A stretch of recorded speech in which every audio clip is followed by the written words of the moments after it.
Hi, everybody. Happy summer. It's always good to say happy summer, isn't it? I'm going to start saying it in the winter because I would feel good about that. But happy summer and welcome to yet another summer blasted edition of Six Questions with Dan and Michelle. Hey, Michelle, how you doing today?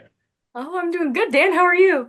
I couldn't be better. Couldn't be better. I'm just like I'm not trying to like create, like high expectations here, but I feel like we're about to do a phenomenal interview because we have a phenomenal guest. We really do. We really do. And our phenomenal guest today is the president of Walsh College, Suzy Siegle. Woo!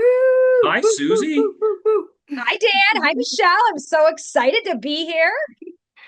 We're so excited to have you here. There's nothing like excitement, I got to tell you. Um, now, Suzy, we recently did an interview with Suzy and wrote a profile for her for D Business. And it was so not because of the writer, believe me, because of the subject. But there are so many layers and interesting angles to Suzy, which we couldn't even cover them all in that. But we thought you'd like to get to meet her, and then we've also gotten to know her a little bit through our mutual involvement with the Troy Chamber of Commerce. So, Suzy, thank you so much for being with us today. Of course, I'm looking forward to this. I have no idea what you're going to ask, so that's the perfect environment to throw me into. Well, we do make it up as we go along pretty well. So that's okay. Nobody's prepared here. But whatever we're going to do, we're going to start doing it right now.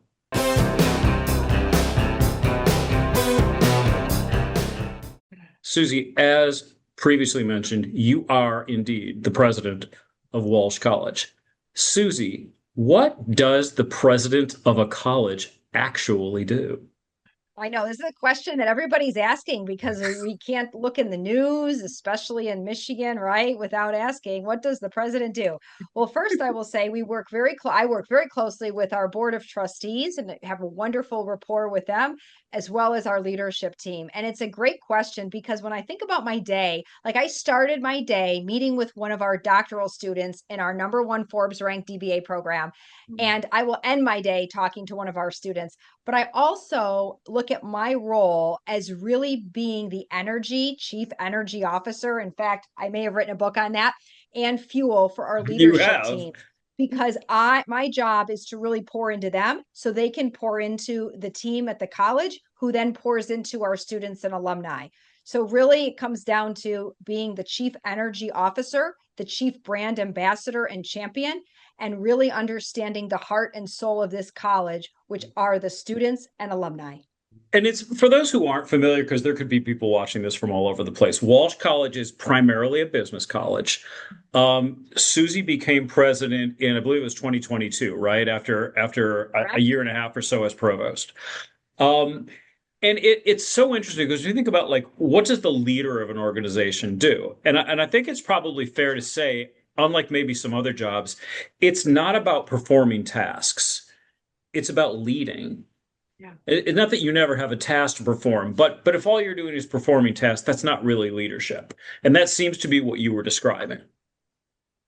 Correct. So, it's both and in the sense of I have a team that does the work better than I could in their various areas. So if I'm performing too many tasks, then I'm thinking, well, wait a minute, I'm not empowering my team. But it Mhm. is leadership, and leadership is a journey to the center of yourself and back again. It is self leadership. It is how you show up. It is who you Putting this stuff speak down. to. It is how you talk, all of it. And so you mentioned Walsh, primarily business, but also technology. I want to mention that business Okay. and tech. And the coolest part about Walsh, and you will love this, Dan and Michelle, is we were founded in 1922 by Mervyn Walsh, the accountant for Thomas Edison. So we have innovation and business and technology in our history and our roots. And just as Mervyn Walsh helped Thomas Edison light up the world and keep the lights on as the accountant, so to speak, our students are doing that around the globe.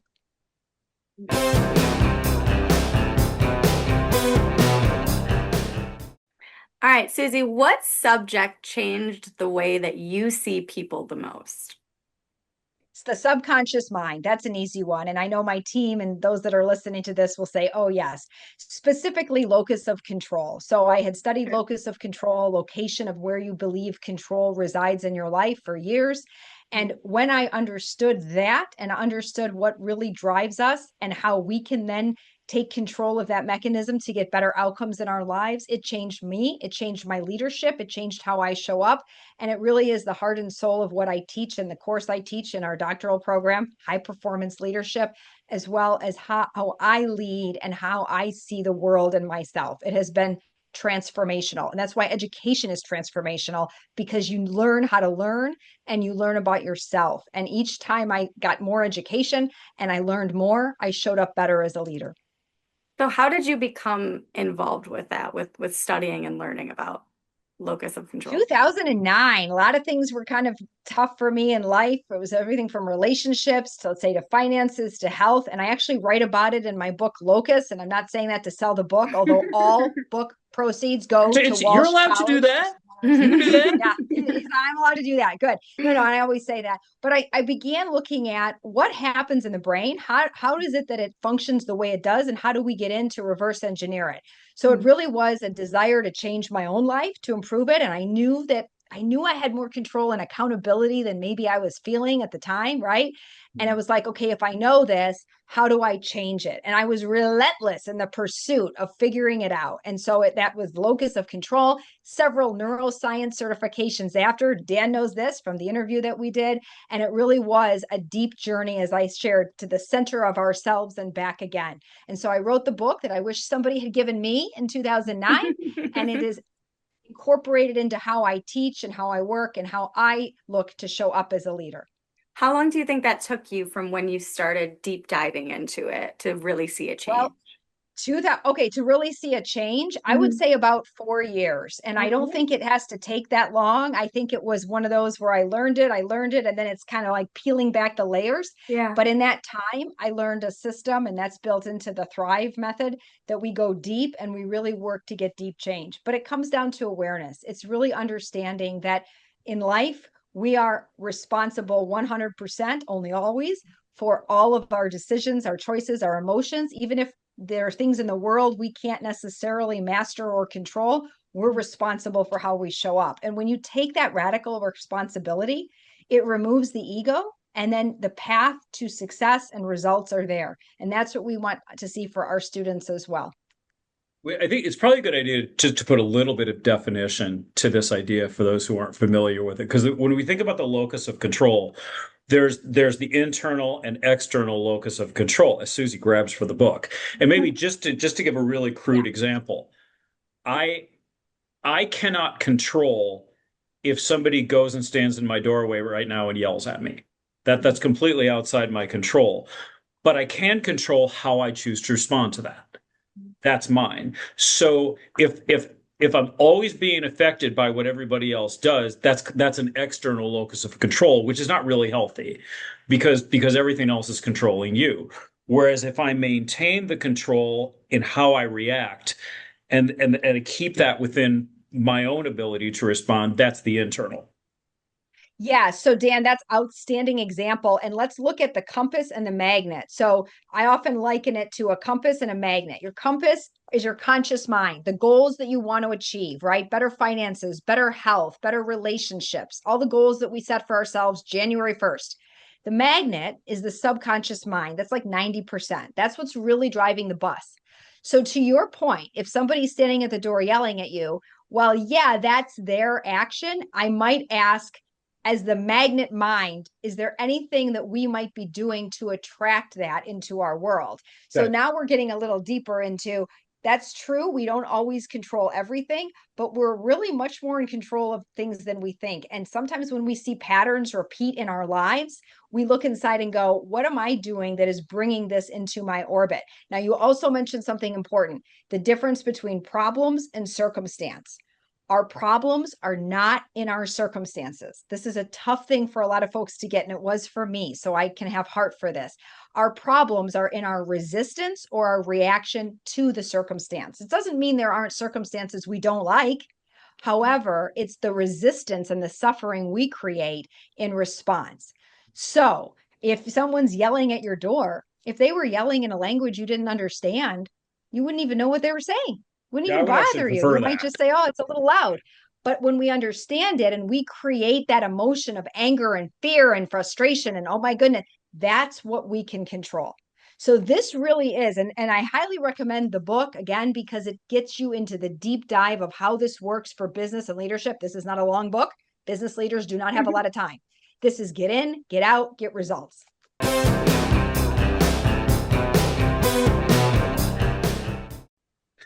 Suzy, you told me during our first interview that that when you were growing up, Walsh represented to you. I can't remember if you said like the type of college you would want to found if you could find one. I think you did say that. Okay. So and you did some other things for a while. And eventually you got to lead Walsh. What was it about it then, and maybe also now, that resonates so much personally with you? Absolutely. The pursuit of the working professional seeking to get a better life and advance in their career. And Walsh College represented that hard work, that grit, that determination of focus on business and technology. So, yes, I grew up about a mile and a half from Walsh. I used to jog by Walsh when it was the one building. We now have this beautiful expanded campus in Troy. And I remember I worked at a store called Service Merchandise. So, those listening from Michigan that have been here for a while, right, will remember Service Merchandise. And I worked with some folks that went to Walsh at night while they were working during the day. So, this represented people that had this incredible capacity to work and learn. And I love that. I remember thinking if I were going to start a business college, because that's the subject of my dissertation, entrepreneurial and innovative operating models for higher ed, it would look a lot like Walsh for the working professional, flexible, online, hybrid programs that are focused on what drive the world forward. English and history, those are great. I mean, I went to another college in Ann Arbor, we'll just say that, a little bit of a large one. And I learned a lot about political science and different areas, but there's nothing that really creates that echo of value like business and technology, especially today. Um, Now, you guys at Walsh, you are incorporating AI into how you're teaching students? Yes, Now, not just incorporating it, we actually have programs at every level, a bachelor's in AI, a master's, a PhD, a doctoral program in AI, and wow. we have an AI workshop certificate that you can get like 12 credits and then transfer it into a master's. So I've got some folks that are like, I need to school up in AI right away. They're getting the certificate and then they're rolling it into their master's or and then into their doctoral program. But we do teach students the responsible and effective use of AI, right? Because we see all the time, I see it all the time on LinkedIn, work slop, and don't just put stuff into chat and expect it to come out. We really teach you how to use it from a research standpoint, from a thought leadership partner standpoint. And how about this? A blind spot spotter. So, how easy it is, right? The subconscious mind to have a blind spot when we are working with teams or on a project, and we can use AI to flush that out for us. So, all of that is that amplified intelligence we teach. Fascinating.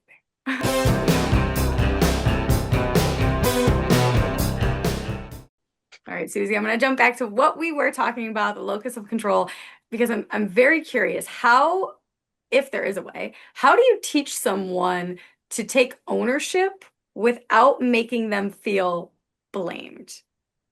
Yes, great question. Okay, so let's talk about those two things, right? Ownership is empowerment. Mhm. So if you know that by shifting your perspective, which really is how we see the world, you can feel better, you can have better outcomes, then it becomes an empowering feeling. Blame is very disempowering, right? It almost is like, wow, I did this. I'm feeling badly about it. It's like that emotion. So, what you just pointed out are the two parallel, like the two extremes we want to talk through and say, taking radical responsibility doesn't mean, notice the word mean, there's a blame or there's anything wrong with you. In fact, you're operating like a human being would do, right? Like the subconscious mind is there to keep us alive. The brain's job is to have you live another day, not to see you happy and thriving. Not at all. It's to keep you alive. And so the neuroscience of that will say it will predict the future based upon past hurts, right? Peter Crone says past hurt informs future fear. So how many times do you say, oh, I can just tell this is going to go badly because this happened before? If you had no memory of a past hurt, you'd approach every situation with this openness, right? We see kids do this all the time. They're like in the present moment, they're happy, they're not, and we're like, oh my goodness, this could occur. Okay. So you, by educating people on the way the brain works and saying, look, as human beings, we're more alike than different, then there isn't room for blame or shame. There's only room for unity, collaboration, and growth, and being able to move past that. Blame happens when we feel disempowered. Control happens when we feel empowered. So do you dig into that in your book? Yeah, so we dig into that in Locus, and I talk about different studies. And what I love about this book, and I mean, I obviously wrote it, so I love it, but it's built for business and leadership and leaders. However, it has just enough science because I know some people are like, I need to check that out. That sounds too woo-woo. You can go there and see it. But beyond Locus, the Thrive framework, and this is what I also teach, and this is an acronym for 6 propulsion systems of the subconscious mind: timing, handwriting, repetition, imagination, visualization, and emotion. Each of these work to change the programs in the magnet mind. When you combine all of them in this system that we use, it is incredible the change you see. And obviously I can't guarantee any specific wealth or health or income guarantees, but on my website, Locus Mindset, which is like the research leadership company, again, everything goes to Walsh on there. But on there, I have tons of testimonials and tons of people saying, you wouldn't believe the change. Why? Because too often we try to get change at the conscious level. That's only 5 to 10%. That's never going to overpower the magnet mind. And what we've seen now in the last decade with neuroscience advancements is when you get in and make change there, you get lasting positive outcome. Now, you said you teach a class on Thrive. Is that Yes. So I do. throughout the Yeah. seasons or? That is in my, okay. So in our number 1 doctoral program, I teach a class called High Performance Leadership. Thrive is built in. This is also in the Locus book. There's a little Thrive section in here. And I also teach in our Walsh Leadership Academy. Literally, the whole thing is learning the Thrive framework. Everyone gets a copy of the Thrive journal. They can begin to use it right away, because what good is a tool if you can't use it right away and see change? Yep. I may actually read that book. Let's do I a will study on it. We could. Yeah, no, Yeah. and it's really simple. Like and most of the book is a journal. It explains it. You have all the science. If you're curious, you can look up these studies. I mean, that's the thing. This stuff is out there so that you don't have to go hunting and pecking. It's here. This is how you get change. We are doing affirmations at the wrong time of day. The secret to this, really, I'll just tell you guys, is the timing. This is done right before you go to sleep, because before you go to sleep, anything in your brain, where does it go? In your subconscious. How do you know? Because if you ever had a dream about somebody you just talked to, or you were scrolling on social or the internet, and all of a sudden it shows up in your dream, it's sitting in this little collection bin waiting to drop in. So rather than try to exert our willpower, which is a finite resource, how about we actually use the system that it was designed to with the subconscious? And timing gets all of this in right at the time when it will get changed. So That, cool. that's a way better idea than watching General Hospital right before bed like I usually do. Okay. Well, it's I actually love that you said that, Dan, because I use General Hospital. I mean, I grew up, what is it, 3 to 4 o'clock time slot, Port Charles, right? Okay. And how many times does that program our brain into what love is, what relationships are, what reality is, right? High conflict, drama, all of this. And that is what we have to undo many times in life. So you probably know somebody that's, been with the same person with a different face, right? We repeat these Right. patterns because Right. of the programs that are downloaded. TV is a wonderful piece of that. That's why we have to use a framework that gets in and puts in what we want so we get better results. Because nobody wants to end up in Port Charles on their 10th marriage, or, oh my goodness, the kid is in this disaster, or somebody's getting shot. Like all of that stuff goes into our brain as real. And then we start to react as if it's happening. So we can change that.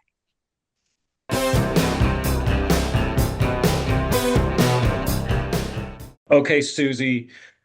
Okay, Suzy. 3 o'clock this afternoon, Michelle and I give you a call. Suzy, let's ditch work for the rest of the day and go to a concert. Who are we going to see?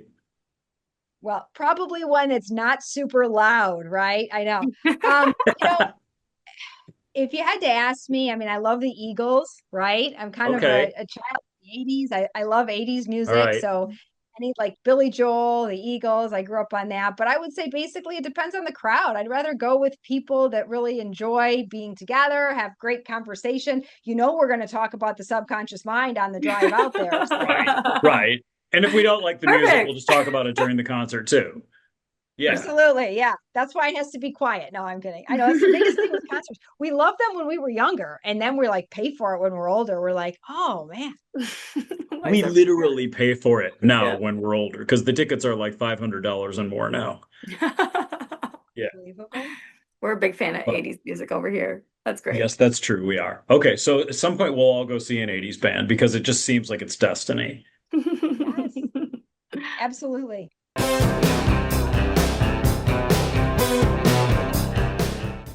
Suzy, is there a difference between ambition and calling for you? Good question. I think some of it is in how we define it and the association, but I would say this, your ambition is what can get you into the calling. So, I remember thinking in life, okay, so you're going to laugh at this, but if you had to ask me, what did I want to be when I grew up? And you asked me that maybe when I was like, maybe 15 or 10, I would have said, I want to study and explore space. Why? Because I loved Star Trek, The Next Generation, Captain Picard and his crew.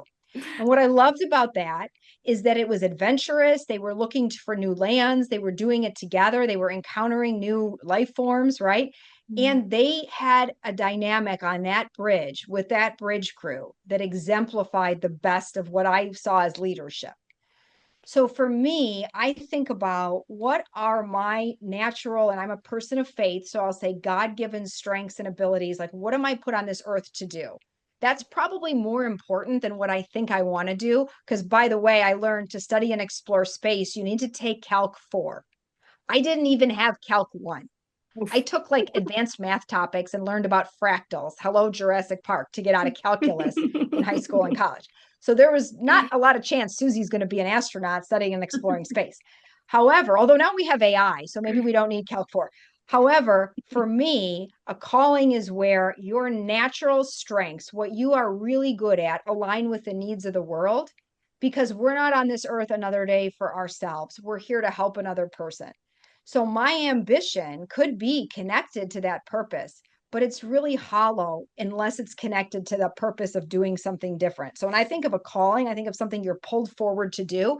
That is exactly how I feel at Walsh College. Yeah. I mean, leadership is difficult. Like I said, it's a journey to the center of yourself. But when you know you're doing it because you feel like this is where I belong, this is where I can serve, you find a way to make it through those difficult, challenging moments. And there have been some, and there will continue to be some. I have stretched and grown in my role in ways I could have never imagined. This has been the biggest gift for me personally in my life. And I always tell my board, Walsh has poured more into me than I could ever hope to give back. And of course, I always give back, but it has given me so much. Well, I think you're pretty close. Yeah. Well, I gotta say, this interview did not disappoint. Mm. And I did not expect how many TV references there would be. So that was thrilling. Um, but I almost feel like we need to do another one, but we'll I see. know. But Is 6 questions enough? right, Let's do one about Star Trek. If you ask me anything just about just TNG or six Star General Trek Hospital, questions. Oh listen, I can man. talk General Hospital till the cows come home. But anyway, yeah. So Okay, well, I mean, we could do like 35 questions on General Hospital Yeah, probably, but honestly. yeah, Star Trek, we could get into all kinds of things. Like, was Star Trek Generations really like a feasible kind of idea for putting those two guys together and everything? But I don't know. Suzy, we are very glad we got together with you today. thank you, And Dan. Thank you, Michelle. This was wonderful. we've so enjoyed getting to know you, learning about what goes on in your mind, which is also helping us learn about the things that go on in our minds. So thank you for that. And I do think a study of that book is a great idea, by the Yeah, way. I think we should do it. We do lots of So things in the office. Why not? yes, we do. So folks, I don't have to say I hope you've enjoyed this because I already know you have. Thank you for watching. We will see you again next. Suzy, thank you so much for doing this. Thank you. Everybody, we'll Thank see you, you again Dan. next Thank you, time. Michelle. for another 6 questions with Dan and Michelle.